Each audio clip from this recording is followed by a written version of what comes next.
മഹേഷിന്റെ പ്രതികാരവും തൊണ്ടിമൂലം ദൃക്സാക്ഷിയും അത് കഴിഞ്ഞ് ജോജി വരെ.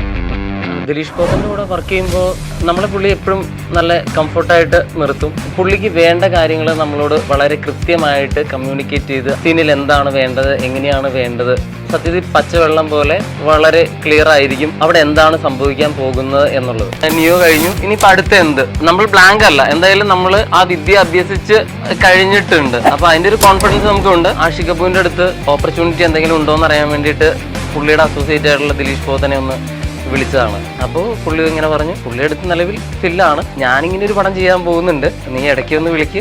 എനിക്ക് വരുന്ന കോൾ എന്താണെന്ന് വെച്ചിട്ടുണ്ടെങ്കിൽ ദിലീഷ് പോത്തൻ ഇങ്ങോട്ട് വിളിക്കുകയാണ്. ഇൻസ്റ്റിറ്റ്യൂട്ടിൽ നിന്ന് പഠിച്ചു കഴിഞ്ഞ ഫസ്റ്റ് പടം പൃഥ്വിരാജിൻ്റെ കൂടെയുള്ള കമാർ പടാറായിരുന്നു. സിനിമ പഠിച്ചിട്ട് പോകുമ്പോൾ എന്ന് വെച്ചാൽ നമുക്ക് അവിടെ ചെന്ന് കഴിയുമ്പോൾ നമ്മൾ ചെയ്യേണ്ട കാര്യങ്ങൾ നമുക്ക് കൺഫ്യൂഷൻ ഇല്ല, വളരെ പ്രോപ്പറായിട്ട് കാര്യങ്ങൾ കമ്മ്യൂണിക്കേറ്റ് ചെയ്യാൻ പറ്റും. ഒന്നുമില്ല, അടുത്ത POV ആണ് വെച്ചോ എന്നാണ് പറയുള്ളൂ.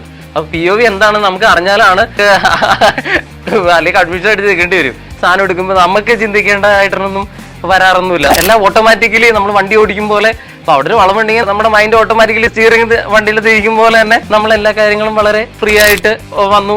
ഞാൻ ഇൻഡസ്ട്രിയിൽ വർക്ക് ചെയ്യാൻ സാധിച്ചത് ഞാൻ നിയോയിൽ വന്നതും കൊണ്ടാണ്. നമ്മൾ ഓരോ സിനിമ വർക്ക് ചെയ്യുമ്പോഴും നിയോയിൽ ആരെങ്കിലുമൊക്കെ അവിടെ ഉണ്ടായിരിക്കും, ഏതെങ്കിലുമൊക്കെ ഒരു ഡിപ്പാർട്ട്മെന്റിൽ.